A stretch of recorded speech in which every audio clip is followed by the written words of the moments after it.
Hi there everybody. So on today's video I have this Mercedes C-Class, the w204. This is a 2008-2009 model with that type of dash and with the 4 buttons here, because they all seem to be, depending on the year, they are different. So this particular one, I'm just going to show you how you can reset the tire pressure monitor. So if you have a look at all your tires and you have adjusted the pressures, I normally put 32 psi all around. Normally I'm driving by myself. If you were driving with extra weight or extra people all the time, you wanna perhaps pump the rear tires to up to 34 psi or more. It just depends how much you charge. There is a label somewhere here.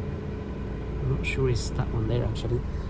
There is a label either on the fuel cap or somewhere where it sort of shows you, or your manual of course, what sort of pressures you can put on your tires according to what you're carrying. So in this case, like I said, I normally put 32 all around, then you need to reset the tire pressure indicator in the computer. Otherwise it's going to read the wrong, it's going to read your previous pressures, so then it might give you a fault. So to reset that tire indicator, you need to press this button, this menu button here, until you get on that screen. So you press it 1, 2, 3, 4, 5, 6 times, and you're gonna come to that menu where it says tire pressure menu.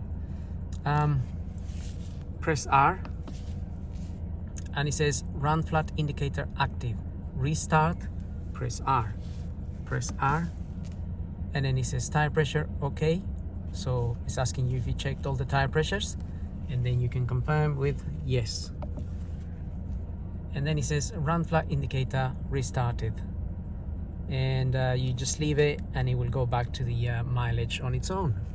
And that's pretty much it. So I hope the video helps. Don't forget to subscribe, and we'll see you on the next video. So thank you for watching.